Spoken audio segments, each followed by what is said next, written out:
Hey guys, when I was 6 years old, my family moved from Iran to America and we settled in Northern California.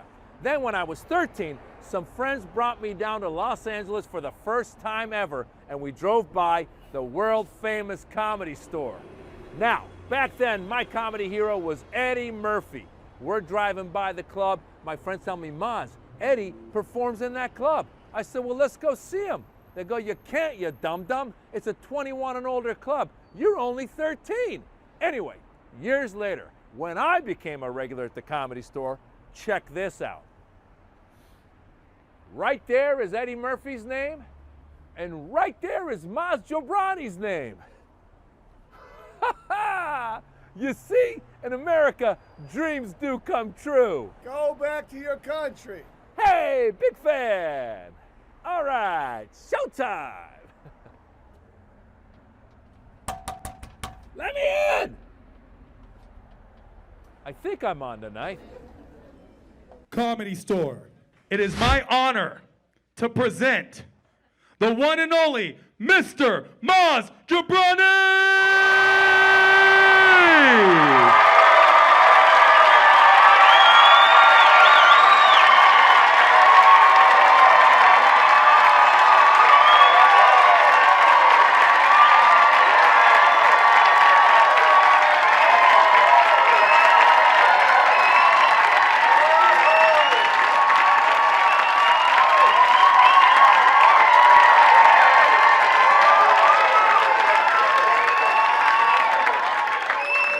Wow, thank you. Oh my God. I'm gonna cry. Stop. Oh my God. You guys are so nice. How are you? Hello, Mayor Jimmy Del Shah. Good to see you. How are you? Mayor of Beverly Hills showed up, motherfuckers. That's right. I don't mess around. Thank you, sir. You guys, I'm so excited to be here. First of all, thank you so much for all of you for coming out. I dressed in my Miami Vice outfit just for you guys. Don Johnson, look at me now. Hey, yeah. Oh my God. You guys, listen, I'm so excited because this comedy special is about 23 years in the making, okay? Yeah, I'll tell you what I mean by that. 23 years ago is when I first came to the Comedy Store and became a regular and became a comedian and disappointed my Iranian immigrant parents. Because they didn't want this shit, you know what I'm saying? Like, who else has immigrant parents here? Who has got immigrant parents? There we go, of course. Like, you, what's your background? What's your background? You, yes? Egypt. And what do you do? Executive director. You see what I'm saying? That's something to be proud about, okay? Her parents were proud of being executive director. I don't even know what she directs, but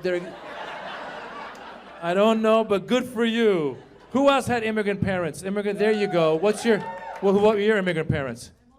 Also Egyptian. Oh shit. Clearly it's Egyptian night at the Comedy Store.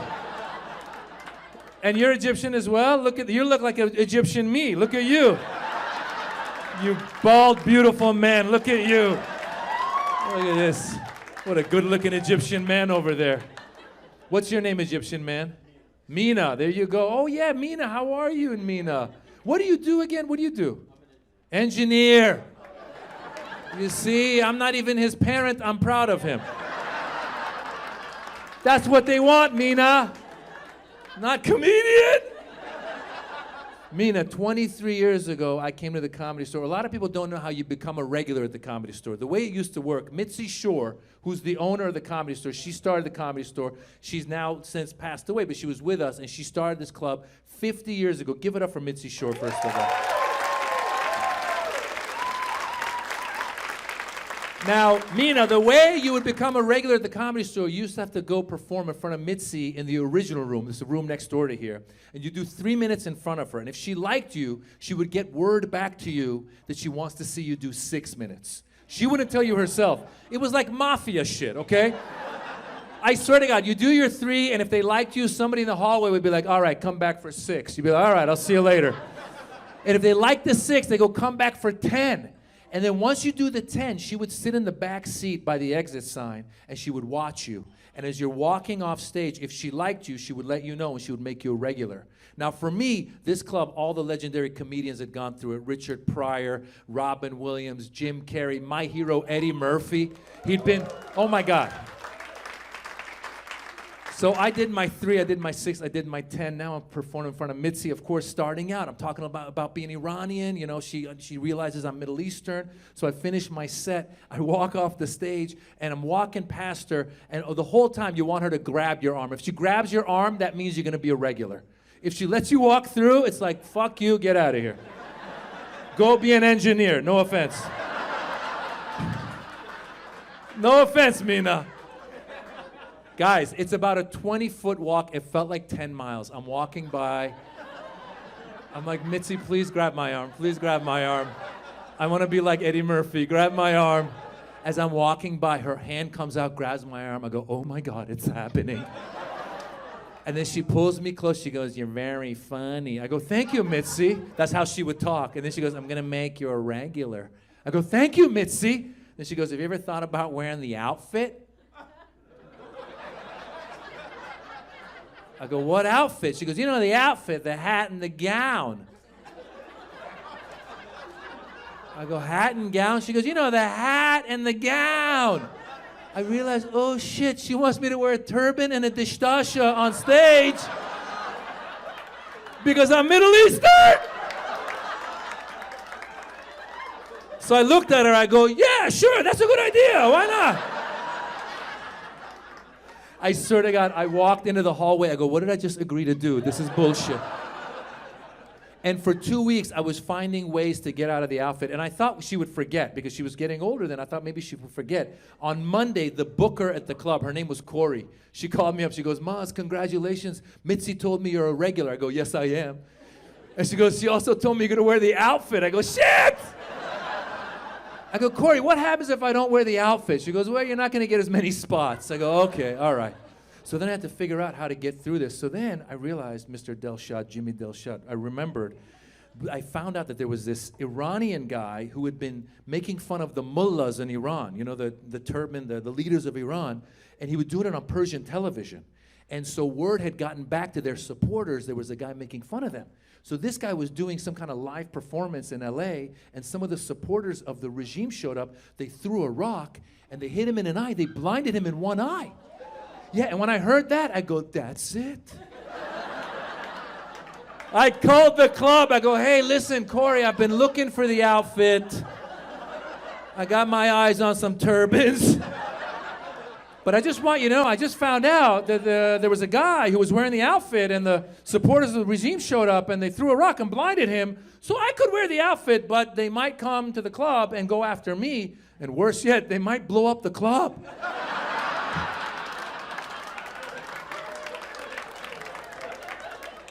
And then Corey goes, let me call you back. She called me 5 minutes later. She goes, Mitzi said wear something comfortable. You'll be fine.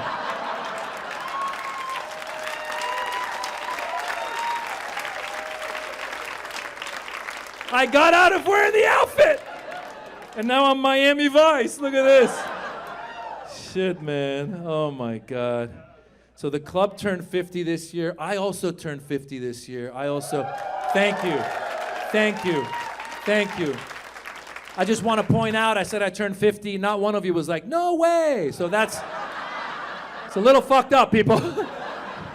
When someone says they're 50, you're supposed to be like, you don't look a day over 49. You know? But you guys were like, oh, you're going to die soon. Wait a minute. Who's in their 50s here? Anybody in their 50s? Anybody else? There you go, beautiful young lady. There you go. What's your name, sir? Blake. Blake, yes. The white man. How are you, Blake? Blake, the white man. Blake, how old are you? How old are you? 59. 59? You look great. You see how that worked? I did fucking... Couldn't you have done that to me, you assholes? He looks horrible, but I told him he looks great. No, I'm kidding. You do look great, Blake. Now, here's my question. You're 59. Did you get the shingles shot? Did you get the shingles shot? You did. Listen. This is what 50-year-olds talk about. I swear to God, Blake, I didn't even know what the shingles shot was. I swear to God, I was talking to some kid. The 20-year-olds have no idea, all right? I told a 20-year-old I got the shingles shot. He said, shingles are on the roof, bro. I go, no, it's a real thing. I don't even know what it is. I swear to God, Blake, I still don't know what shingles is. I know as soon as I turned 50, they started running that commercial. Have you seen the commercial? It's the worst commercial ever. You're watching TV. He goes, are you 50 or older? I was like, well, yes, I am. And he goes, you might get the shingles. And then they show this guy, he's bent over in pain. He's like, And the voiceover is like, you will not be able to do anything with your life. You will stay home. You can't see your family. And then it shows the guy's skin is burning. I don't even know what the fuck's happening. I go, you know what? I went right to the doctor. I go, give me the shingle shot. I don't even know what it is. Give me the shingle shot. I got the shingle shot and I got my 4th COVID shot. Did you guys, you got your 4th COVID? Of course. I forgot I was 50 until I was watching the news and they were like, you know, if you're 50 or older, you can now qualify for your 2nd COVID booster. And I was watching and go, wow, good for them. And I go, oh shit, good for me. I got my 4th COVID, I got all my shots, and I still got Omicron. Who here got Omicron? Who got Omicron? There you go. You got Omicron. Yeah, you got Omicron. When did you get it, sir? When did you get it? Did you get it recently or like back, like around the when? January. January. There you go. What's your name, sir? Fred. Fred? Yes. Yes. You got an accent. Where's that accent from, Fred? Stockholm, Sweden. Stockholm, Sweden. Wow. Hur mår du? Mycket bra. I don't know what the fuck he just said back. All I learned is how to say, how are you? And then he's like, I was party. I don't know what he said. I just was like, whatever. Fred, good to see you. Do you live in Stockholm or you live in LA? You're just visiting? Yeah. Fantastic. And he still has his sunglasses because the sun doesn't set till late in Stockholm. So. He's clearly on Stockholm time. Fred's walking around. The sun will not go down till at least 11 o'clock maybe tonight. I'm sorry, that was like a German accent. I don't really know a Swedish accent. My only Swedish accent is herd, a bird, a herd, a bird, a herd, dirt, dirt, dirt. Swedish chef, you know what I'm talking about. Fred, I got it around the holidays as well. Last December I got COVID. At the time I got Omicron. And at the time I had Omicron and I was triple vaccinated. So by the time I was done with it, I had the antibodies and triple vaccine. I felt invincible. I was walking around Los Angeles just licking everything. I was walking into Starbucks, hello! I would like a Frappuccino and a cookie. I go, why are you licking the counter? I'm triple vaccinated! And I got antibodies!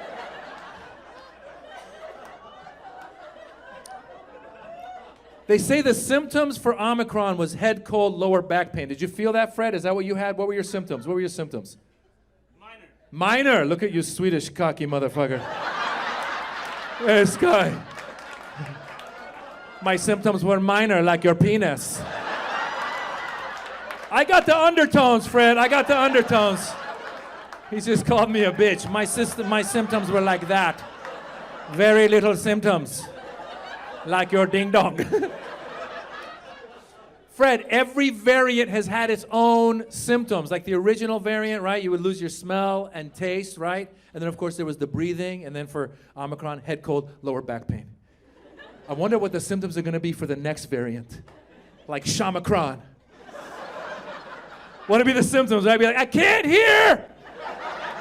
Out of my left ear! And I have no sensation in my right nut. I got nothing. Oh, you got Shamacron, motherfucker. How do you know? I went to the doctor, he got on his knees, just started flicking my right nut. I couldn't feel it. Told me I got to quarantine it for 10 days. 10 days. I got to quarantine my right nut. Blake, when I got Omicron last holidays, they used to say you have to quarantine for 10 days. I'll be honest with you, I have a wife and kids. Oh my God, it was the best 10 days of my entire marriage. I got to sit in the back room and watch everything on television. HBO, Netflix, Hulu. I subscribed to something called Discovery Plus. I didn't even know what it was. I go, fuck it, I got time, let me discover some shit. And Omicron was so contagious, when my wife and kids would bring me my food, they would leave it outside the door. And they would knock and they would run away. And every time I opened the door, I had to pretend like I was having a worse time alone. I'd open the door, oh my God, I love you guys. I miss you. I close the door, get back in bed. Okay, Succession Season 2. Let's see what happens to the Roy family. Narcos Mexico, let's learn some Spanish. Pendejo, puto chingón, cocaína. I'm fluente, thank you very much. Halfway through my quarantine, the CDC came out. They go, you only need to quarantine for 5 days. I told my wife, I said, you can't trust the CDC. 10, 15, at least 20 days. I'll see you in a month. Oh my God. I love you guys. Love you, baby. Thank you, guys. Thank you.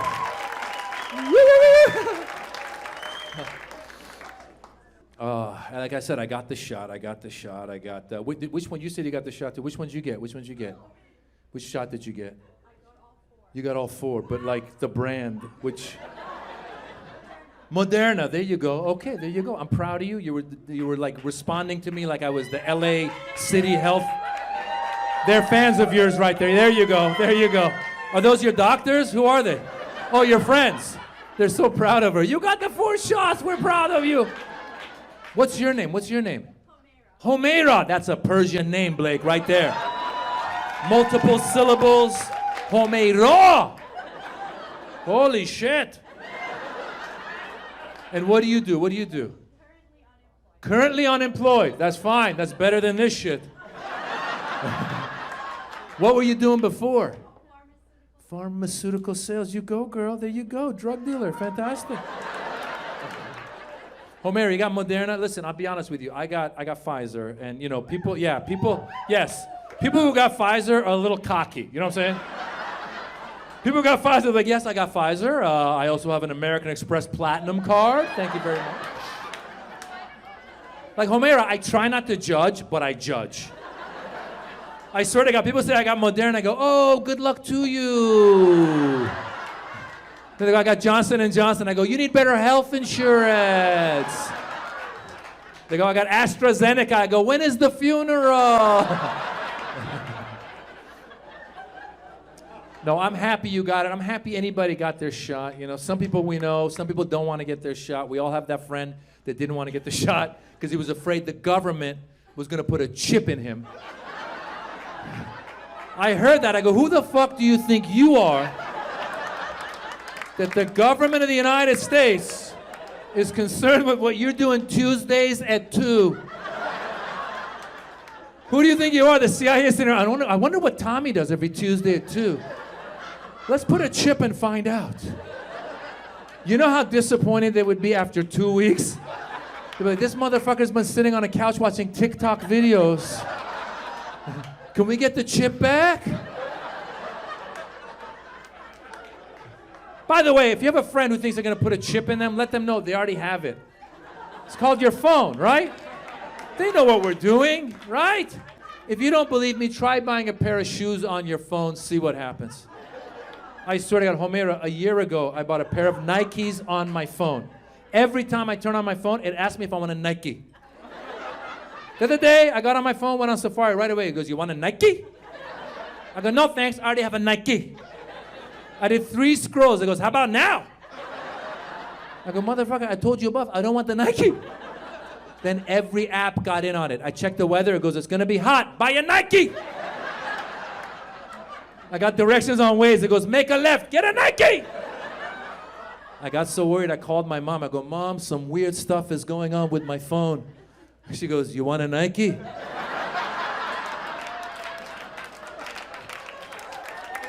I go, you too? She goes, Maz. I go, what? She goes, just do it. That's the tagline for Nike. Yes. Thank you. Every time I do that joke, I get $1 from Nike. Thank you very much. I'm kidding. So my mom had an accent in that joke because, as you guys know, like I said, I'm Iranian and my wife is Indian, all right? So are there any Indians tonight? Any? There we go. Thank you, all 3, 4, 5. That's how they multiply. You see how that worked? We had 4, all of a sudden 5. By the end of the show, 1 billion will be in here, you guys. It's my people right there, my cousins. So guys, check this out. I'm Iranian, my wife's Indian. All right, now I got a theory. Who else here is in a mixed relationship? There you go. What's the mix? What do we got? Black and white. Thank you very much, sir. He looked at me like I'm so stupid. He goes, asshole, black, white.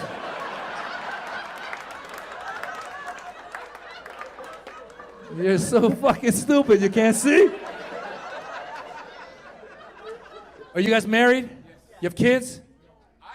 You have kids. Okay, this is getting complicated now. He said, I have kids. The white lady did not contribute at all. What's your name, my man?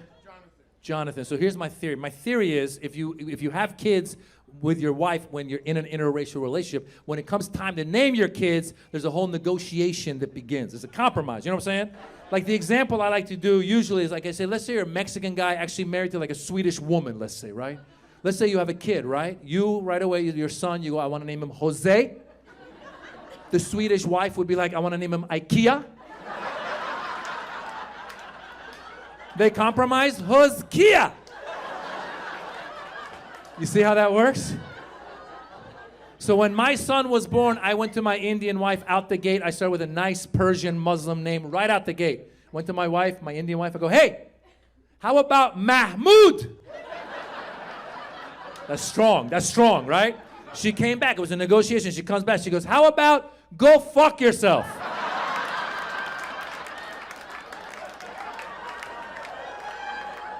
I said, is that a very common Indian name? I go, would his nickname be Go Fuck or Yourself? What would... Then it was a negotiation. I went back. I go, how about Mohammed? She goes, asshole, I want him to travel. I go, oh, okay. Yeah, Mohammed's not a good name at the airport. That's not a good one. So then I found a nice neutral Persian name, Dara, D-A-R-A. Great name, right? Nobody knows what it is, right? But then she wanted to Indianize it, so she added a silent H after the D. So now it's spelled D-H-A-R-A. Looks Indian, is Iranian. You see? Right? She's happy, I'm happy. That's it. That's how the negotiation works. But my favorite thing is when we go to the parent-teacher conferences. Oh my God. White people. You guys are so nervous about messing up ethnic names. It's the most entertaining shit because his teachers don't know what to do with the silent H in Dara. And they don't want to mess it up. They don't want to offend us. So we walk in. I see his white teachers. They're sweating bullets. And they start saying his name, hoping that will help them out. They're like, you know, your son, Deja,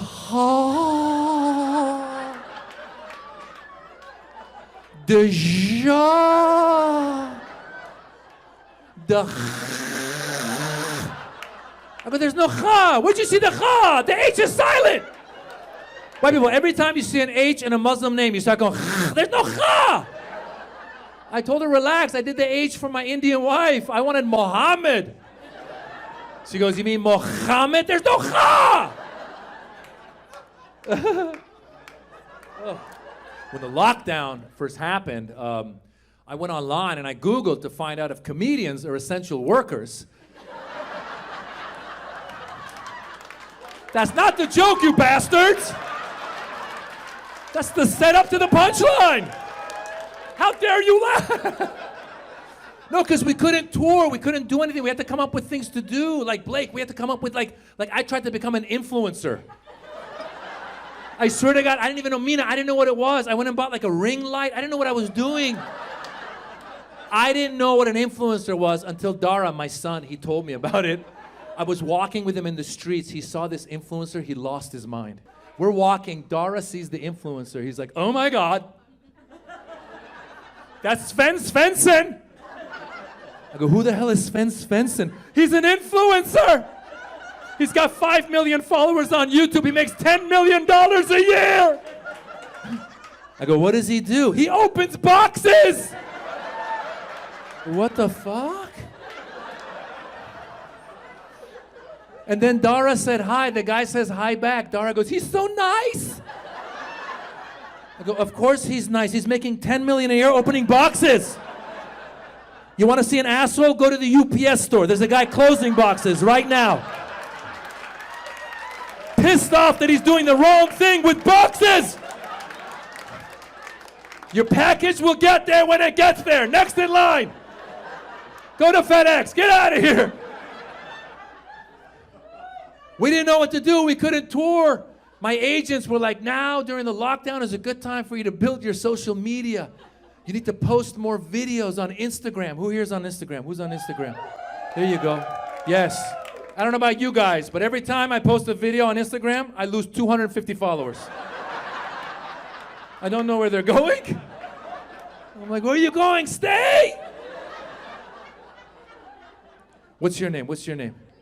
Elizabeth. You have an accent too. Where are you from, Elizabeth? Venezuela. Bienvenidos. I don't know why I became a bullfighter. That was weird. Hello, Venezuela. Are you also Venezuelan? Persian. Oh, shit. There you go. And you guys are a couple.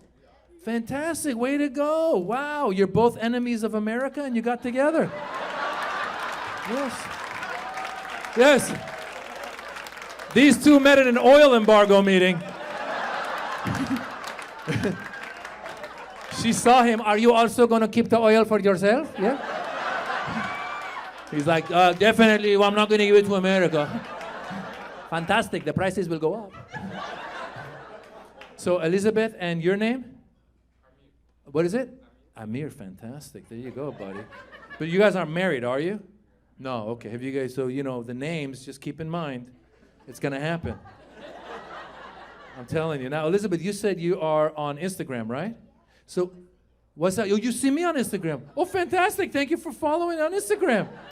Here's my question. Do you read the comments when you post anything? Do you read the comments? You do? These ladies are like, yes, we read the comments, goddammit.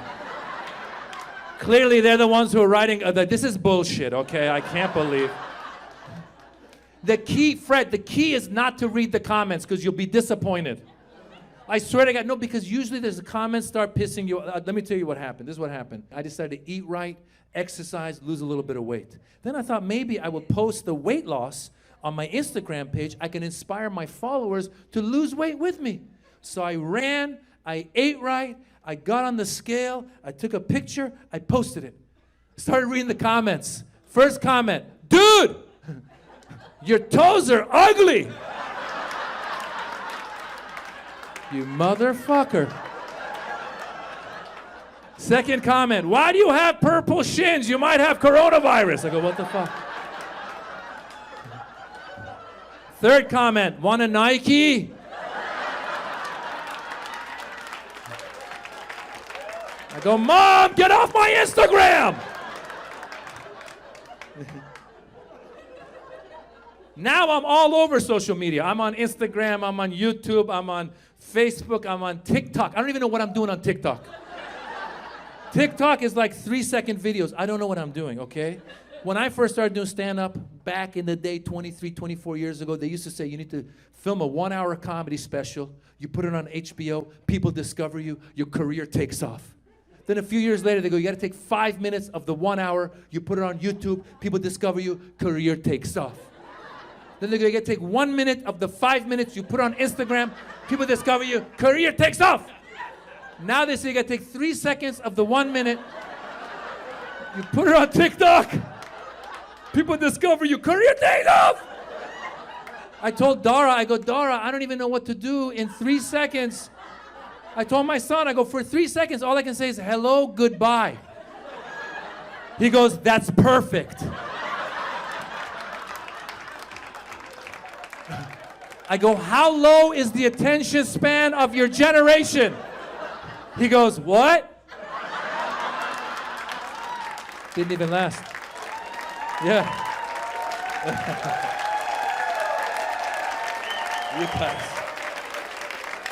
You guys are awesome. Oh my God. Been a crazy couple of years. Comedians had to do Zoom comedy shows. Yeah, holy shit. Who else? Who else? You guys did business on Zoom? Who else did? Yeah, there you go. There you go. What's your name, sir? Josefa? Oh wow, what's your background? Indian. Shit, I've never heard Josefa. Did you have a Mexican parent? It's what I said before. Clearly the negotiation happened. Right? The father wanted Jose, the mother wanted Farouk, they went Josefa. That's how that works. That's how Josefa. What were you doing on Zoom? What's your occupation? You work for Johnson & Johnson. Holy shit. Holy shit. This guy. Moderna, you can look down on him now. There you go. You're like, Josefa, I don't know about this. Josefa, I don't know how many meetings you have to do on Zoom and what you do on Zoom. When I'm on Zoom, we have to do comedy shows, all right? Every time I'm on Zoom, I try to watch everybody else who's in the Zoom meeting, but inevitably, my eyes work their way back to my face. And I start noticing every fault on this fucking face. I swear to God, they were pitching a TV show to me. I was listening. All of a sudden, I look over, I go, holy shit. When did I get so old? I go, look at these wrinkles. I got crow's feet. I didn't know, where'd my eyebrows go? I have no eyebrows. I didn't know I was this bald. Holy shit. That's a big nose. What the fuck? I wonder if it's smaller. It's bigger this way! Josefa, by the end of the meeting, the guy goes, what do you think of the TV show? I go, I think I need plastic surgery.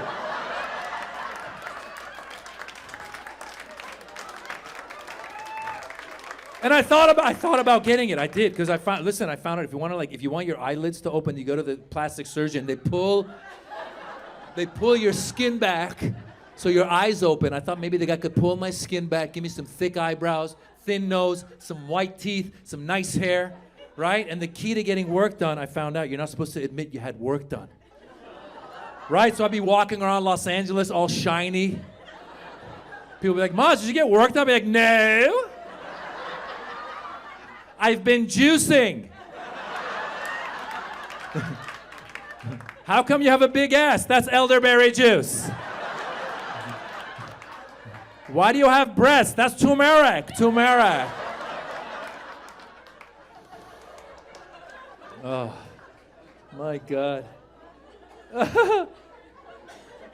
You know who I was jealous of during the pandemic? Was doctors. Are there any doctors in the house? Any doctors? There we go. What kind of doctor are you, young lady? What kind?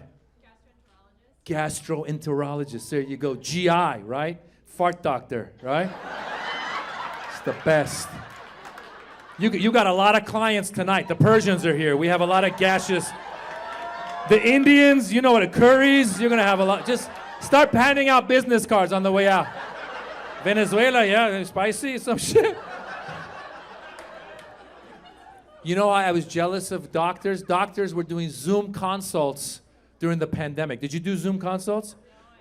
You were there. Look at you with the mask. You were brave. Look at you. Give it up for her, saving lives. Yes. My friend told me you could get a Zoom consult physical, and I was like, how does that even happen? Because usually the doctor's got to touch you to make sure you're okay. How does that work? What do you get on the Zoom with the doctor? He goes, okay, Maz, welcome to your annual checkup. Let's get started. Okay, I need you to grab your balls and cough.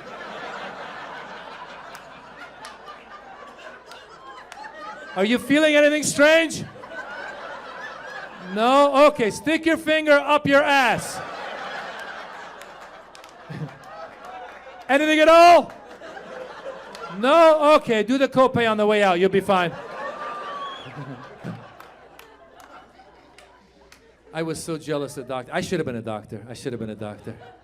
Have you ever heard anybody say that to you before? People say stupid shit like that. I'm happy you haven't heard it, because some people will see like a doctor in a nice car. They go, I should have been a doctor. Like it's a weekend extension course. What's your name, Doc? What's your name? Melanie. I knew I couldn't be a doctor from the 5th grade. Yeah, when they brought that frog out. Remember the frog? You guys remember the frog? In the 5th grade, they brought out a dead frog. Melanie, it was pinned to a tray with his arms out, just like Jesus. He's just... the most disgusting shit I've ever seen. And they doused him in formaldehyde. They put him in front of me. I raised my hand. I go, teacher, what do you want me to do with the frog? She goes, cut it open. I go, fuck that. You cut it open. That's the day I knew I was not going to be a doctor. That's the day I became a comedian.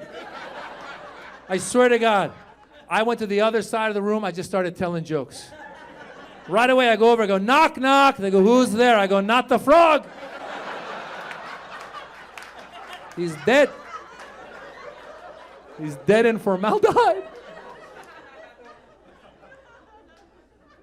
I'll be honest with you. The pandemic also made me realize I could never be a doctor, okay? Because as soon as we could get those masks, the disposable blue masks, we bought some of the disposable blue masks. I put it on with my big-ass ears. Those things were hurting my ears so much. I couldn't last 5 minutes in Whole Foods. My wife sent me to Whole Foods to go shopping. Remember early on in the pandemic, you'd get dressed up in like a homemade hazmat suit? With like dishwashing gloves, ski goggles, and the fucking mask. I'd be walking around. I couldn't last 5 minutes in Whole Foods. I was like, this is bullshit. I'm just gonna get the dried mangoes. I will come back for the quinoa. This is bullshit. My ears are hurting. I would run into the car, take off all my gear, start eating my dried mangoes. Oh my God, my ears are hurting. Fuck. I couldn't last 5 minutes in Whole Foods. Meanwhile, doctors will operate on somebody for 8 hours wearing the mask, right? They'll be in the operating room, right? They get started. Scalpel! They cut the guy open. And then hammer! I don't know what it is. Blender! I don't know. I'm cooking at this point. Halfway through the surgery, the nurse will be like, doctor, do you want a mask break? No, God damn it! We're here to save a life. I'll be here for 8 hours. My ears will suffer. If I were the doctor, 5 minutes in. Guys, he's not gonna make it. I gotta go. This is bullshit. I have dried mangoes in the car. Let's go, guys.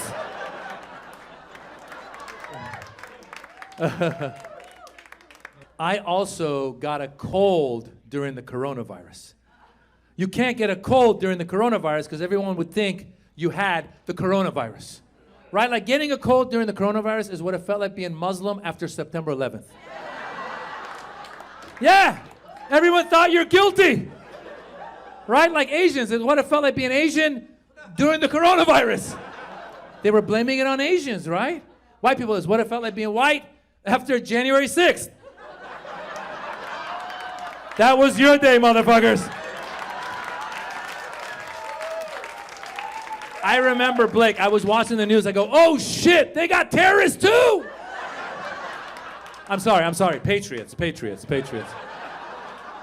White people have very funny names for their criminals.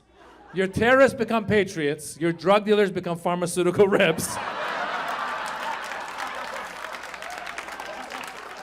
Your killers become lone wolves. Like, what's a lone wolf? He's a killer who's white. My favorite day was January 7th when they wouldn't let those motherfuckers get on the airplanes. Don't know if you've seen the videos. Go home and watch the videos. These guys had the nerve. They attacked the Capitol on January 6th. They had the nerve to go to the airport the next day, try to get on the plane. They were at the airport crying. Did you see the videos? They're like, this is bullshit, man. They won't let me on the plane, man. I have my boarding pass and I chose my meal. They're not letting me on the plane, man.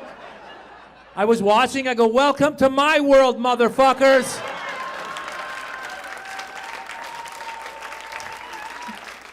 They haven't let my people on planes for 20 years. My cousin Mahmoud is still walking across the country. I go, by the way, when they didn't let the Muslims on the planes, we didn't cry. We didn't cry, okay? We just walked away. We're like, okay, fine. I would just hijack the next plane. That's how you do it. I've been following the whole January 6th. I don't know if you heard about it, but they obviously they put a lot of the people who stormed the Capitol, they put them in jail. And a lot of them, when they were caught, they said that they didn't mean to storm the Capitol. They got caught up in the moment. What kind of stupid ass, bullshit, white privilege excuse is that? Because I don't know about you guys, but I've never been outside of a bank just using an ATM. Looked over, seen a bank robber run by, made eye contact. Let's do this shit, motherfucker.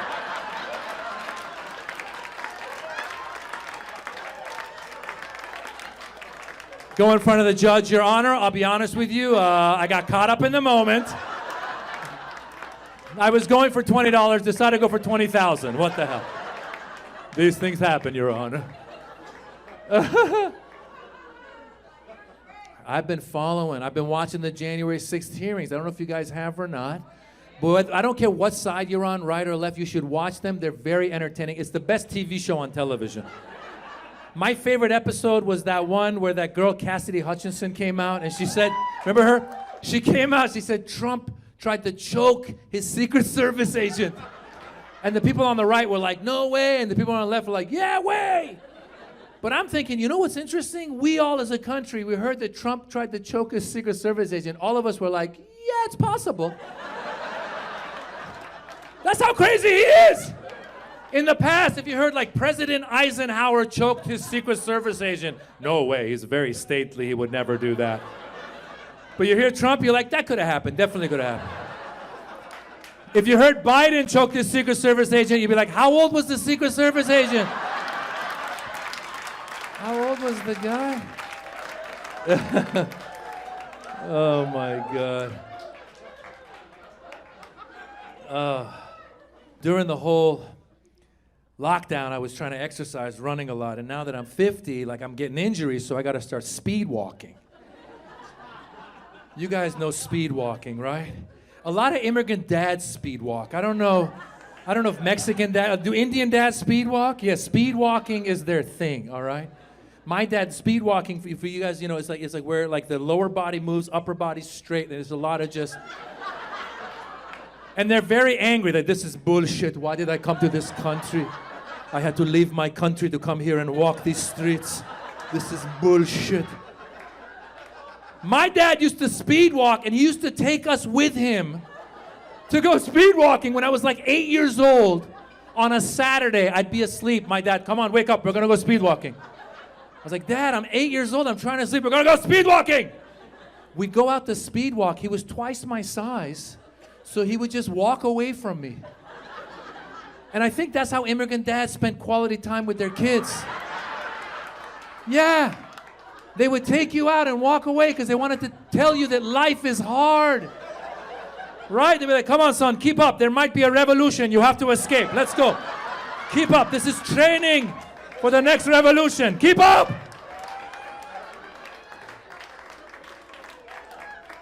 And then I realized we weren't there just to speed walk with our dads and our immigrant dads, but also we were their therapists. Yes, because immigrant dads don't go to therapy. They're macho men. I don't care where you're from, Venezuela, Iran, India, Mexico. Immigrant dads don't go to therapy. The kids are the therapists. Once in a while we're walking, my dad would just unload on me. I swear to God. One time I was walking with my dad. Come on, son, keep up. I go, Dad, wait up. Keep up, son. Dad, wait up. Son, come here, son. Your mother, bitch. I go, oh, shit.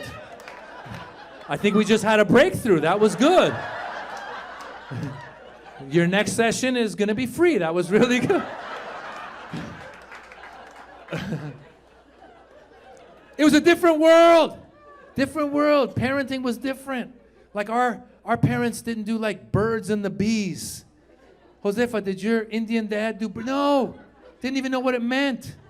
I asked my Persian dad, I go, can you do the birds and the bees? He goes, son, we don't have birds and bees. We have lawyers and doctors. And I hope you be one.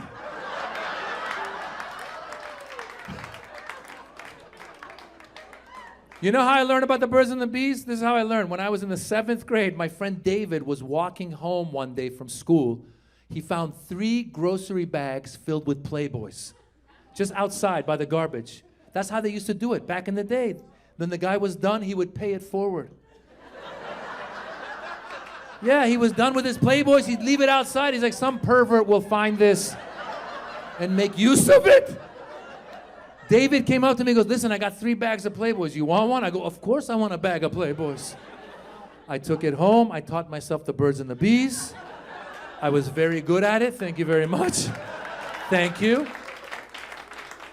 But then also having the immigrant entrepreneurial mentality, 6 months later, I took the bag to school and sold it to all the other boys. Made a profit, bought my first house. Thank you very much. Nobody did birds and the bees. Now we got to do birds and bees. I stumbled into the birds and the bees. Who's got young kids here? Who's got young kids? Anybody? There you go. How old are your kids? 12 and 18. There you go. How old are your kids? 17. Did either of you do birds and bees with your kid, the sex talk? Did you do it? You did, right? And you kind of did, right? You were like, here, let me get you started. Right? You're like, here's a man, here's a woman, and here's a magazine. Go figure it out. No, listen, I didn't even mean to.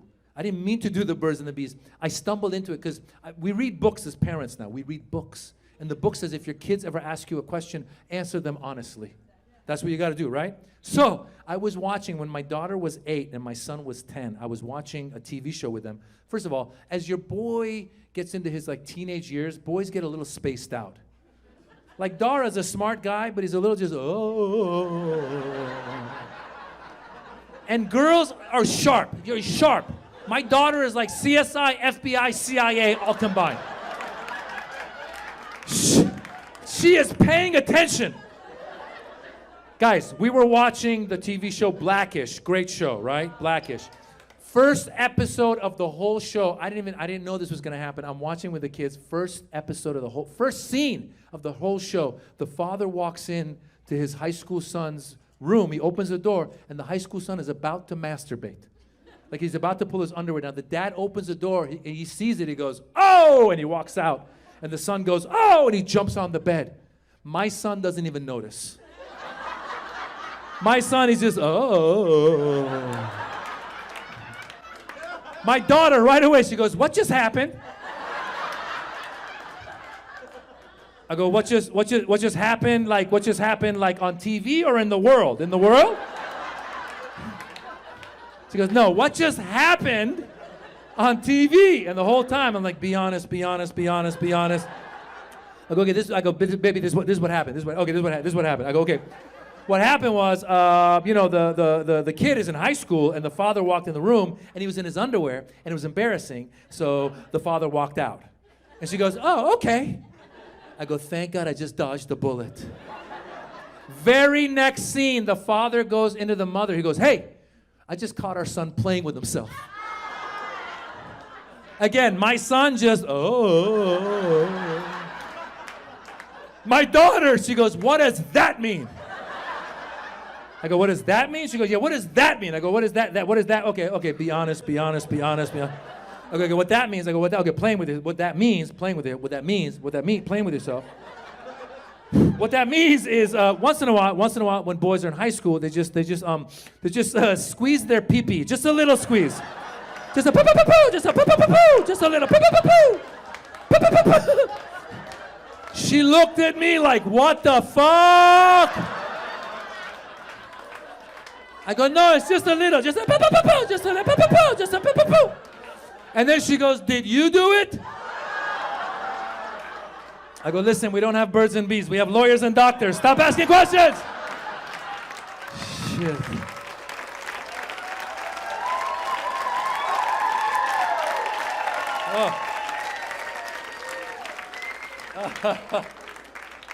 It's just ongoing. And in the middle of all that, we got a pandemic puppy. Anybody else here get a pandemic puppy? There you go. You got one? You got one? Which kind you get? Chihuahua? There you go. You guys live together? Fantastic. You said no? You said yes? Some weird shit's happening right now. Because Amir thinks they live together. Elizabeth's like, no, motherfucker, you don't pay rent.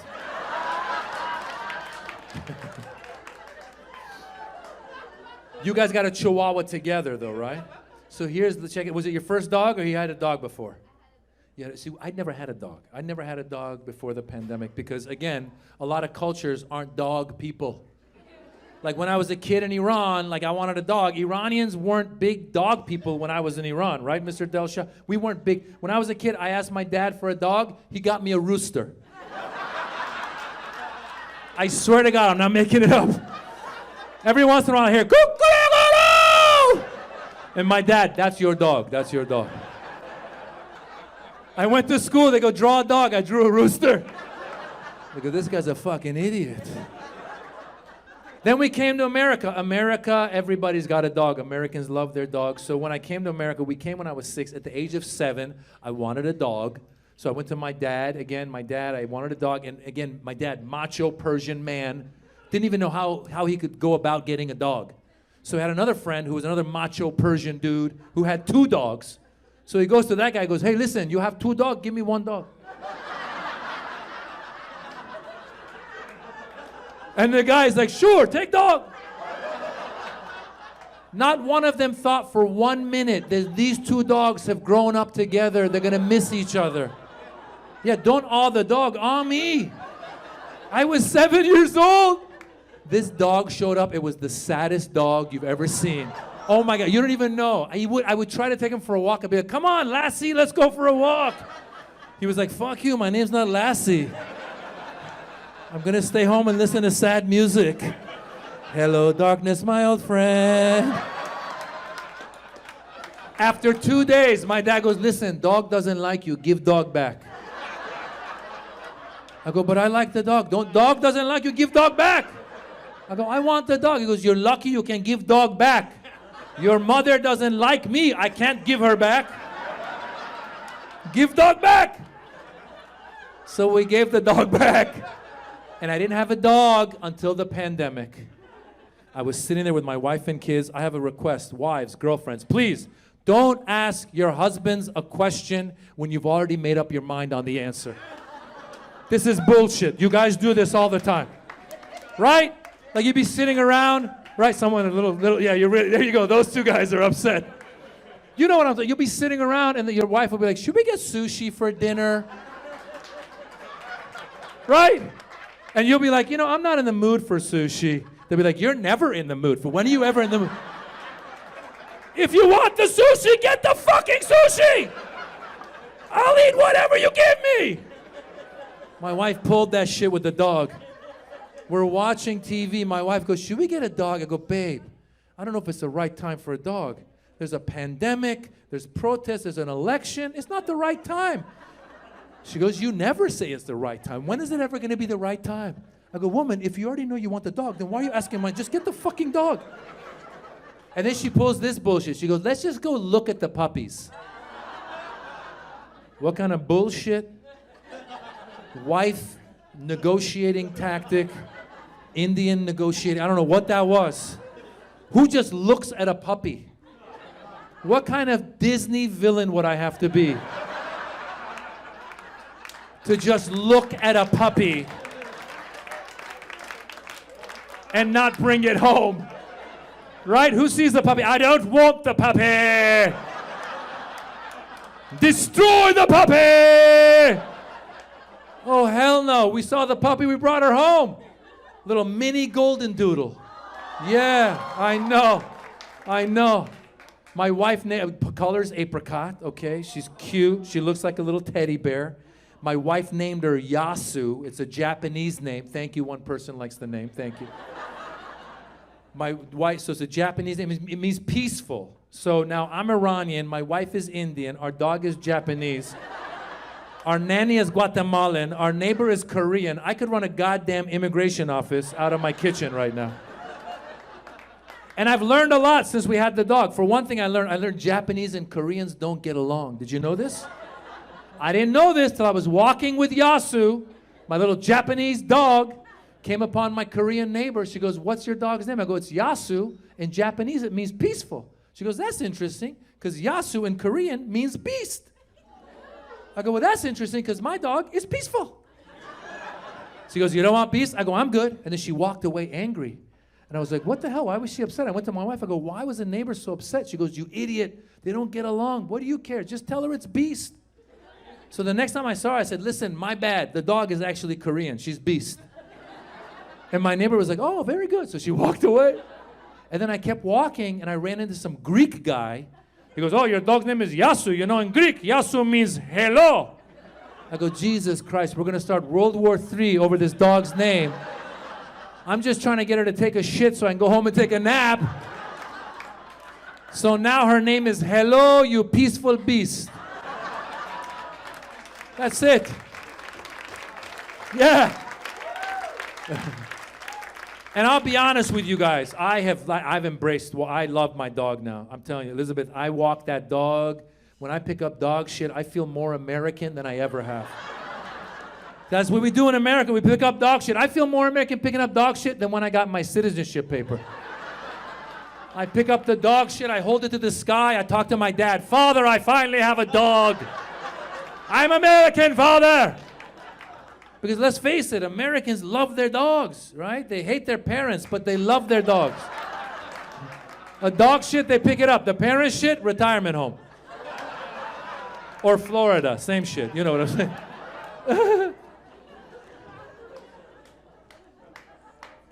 So you guys, so Yasu has this little stuffed pet monkey that she likes to play with. She'll put it in her mouth, and she'll come to you, and she'll wag her tail, and she'll whimper, which means let's play. So she'll show up, she'll be like, which means chase me. So one night I was at home, I was washing dishes, and Yasu walks in with the monkey in her mouth, and she's walking slowly. She's not wagging her tail. And I'm looking, I go, "Why is Yasu acting weird?" Then I look closer, I go, "Why is the monkey darker than normal?" I go, "Oh shit, that's not a monkey, that's a dead squirrel." Yeah, I did the research, golden doodle. It's a golden retriever poodle mix. They retrieve dead animals and they bring it to whoever they worship the most in the house. Yeah, and up until then, there'd been a competition between me, my wife, and the kids. "Oh, she loves me more, she loves me more." And as she was walking towards me with a dead squirrel in her mouth, slowly I go, "Oh my God, she loves me more." And she's walking towards me like it's a scene from Game of Thrones. And she's bringing me gold. She's like, "For thee, my lord, I bringeth thy dead squirrel for thee, my lord." And she drops it and just walks out backwards. And I'm washing the dishes. I go, "What the fuck am I supposed to do with this?" So I put on all kinds of gear, wrapped it up, threw it away. Next morning, I had to take the kids to school. The one thing I miss about Zoom school is the commute. Remember, the commute was so easy. Oh my God. You just wake up in the morning, you go to their room, you'd wake them up. "Hey, wake up! Go to school!" They'd get out of bed, they just walk to their desk. I'd go downstairs, I'd tell my wife, "Listen, I dropped them off, you pick them up." Now you gotta drive them through traffic again, right? And my son, like I told you, smart kid, little spaced out. He has no sense of time. I was trying to get out of the house by 7:30. He walked downstairs at 7:29. Like no big deal. Like one shoe on one foot. Just starts telling me about a dream he had the night before.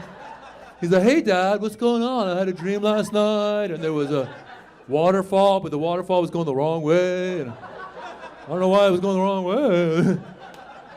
And I'm late. I'm like, "Hurry up, get in the car. Like, "All right, whatever, calm down, whatever, all right." And then he started walking the wrong way. I go, "Where are you going? The door's that way." He goes, "All right, I'm gonna go say bye to Yasu. Calm down, whatever, all right." So now he's saying bye to Yasu. All of a sudden, I hear him. He goes, "Oh no, she did it again." I go, "What?" He goes, "Come look." So I go look. Now there's a dead rat on our lawn. Yeah, with his arms out, like he's waiting for CSI to show up to draw the chalk. And I'm sitting there, go, "Oh my God, are we living with a serial killer?" Because she looks like a teddy bear, but now I'm getting worried. And the next day, I saw her walking in the backyard with a little dead baby bird in her mouth. I go, "Holy shit, she's not a teddy bear. She's Teddy Bundy." So now I get the kids in the car to drive them to school. The one good thing about my son being spaced out, when we're driving to school, he doesn't talk. He's in the back seat just watching the trees go by. I have no idea what's on his mind. I have Yasu in the car because she's a pandemic puppy. You got to take her wherever you go. She's in the car pretending to sleep, but definitely plotting her next kill. My daughter, Mila, is in the front seat at 7:30 in the morning. She will not stop talking about shit that I do not care about. 7:30 in the morning, I'm hungover from the night before. My daughter, "Daddy, did you know that Ariana Grande was Italian? I thought she was Latina. Did you know that? Did you know that Billie Eilish has a brother named Finnegan Eilish? Billie Eilish, 18 Grammys. Did you know Ed Sheeran wrote it? Did you know?" I'm driving, I go, "I don't know what the fuck you're talking about. But you're my daughter, so I'll just keep smiling and nodding." I don't know where she gets the energy. I don't know if the night before when my daughter's sleeping, somebody just winds her up the whole night. So when she wakes up in the morning, she's like, "Daddy, did you know there was a..." By the time we get to school, I'm so exhausted. They get out of the car, I turn on the radio, the news says, "The world is coming to an end." I look in the sky, I go, "Thank God." Oh my God. You guys are beautiful.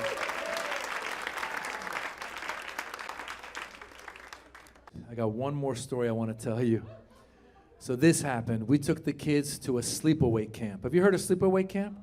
For those of you who don't know, sleepaway camp is where you get to drop your kids off for a week and just have a life.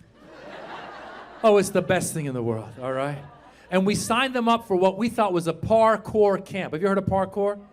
Again, for those of you who don't know, parkour is where kids learn to climb up walls and shit, okay? Like tough kids learn to fight, my kids learn to escape. I told them, "You're ever in trouble, hop, skip, jump, jazz hands, get out of there." The jazz hands confused the assailant. So guys, we got in the car with our two kids, Dara, Mila. We started driving out of LA, 10 east, 1 hour out, 14 north, Lancaster, 2 hours out. All of a sudden I look around, I go, "It's not very diverse out here." Then I keep looking, I go, "There's a lot of American flags out here." Don't get me wrong, I like the American flag. But when I see too many, I get a little worried. Right, like if you go to the airport, you see one Muslim, you'd be like, "Hey buddy, what's going on?"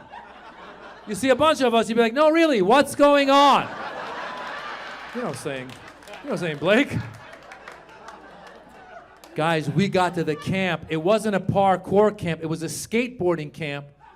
Yeah, with parkour as a side activity. So it was a bunch of white skate rats. "Yeah, brah, shaka shaka brah."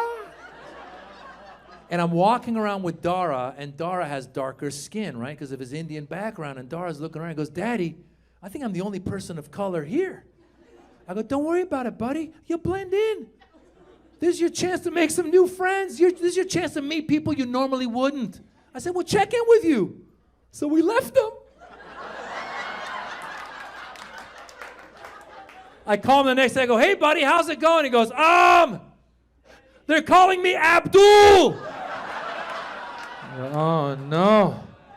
I go, "Is that it?" He goes, "They told me to go back to Africa." I go, "That's the wrong continent."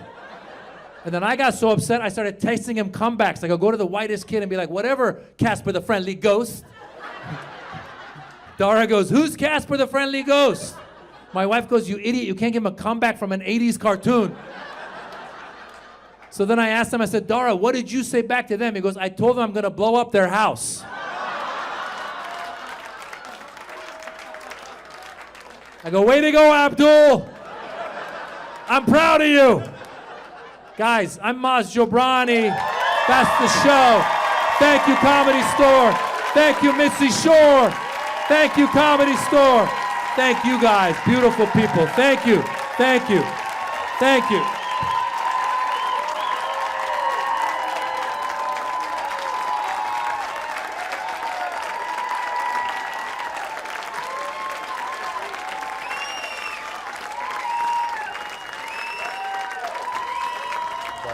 But it's not even that big of a crowd to get taped. If it were a good crowd, I would want you guys to tape it so I could get that tape to this Aspen guy. But it's not a big crowd, so I might have to like leave my material, work the crowd, do some butt jokes and stuff, and it won't necessarily be my set about me, which is what I want the Aspen guy to see. So, and that's a gamble too. Maybe he comes out one night and there's not a good crowd, then I'm screwed again because I got to work the crowd. I can't get up there and just do my material about myself. People are just sitting there looking at you, you know. So that's it. Good? So let me go find out where they are Who? in terms of the lineup. And I think I'm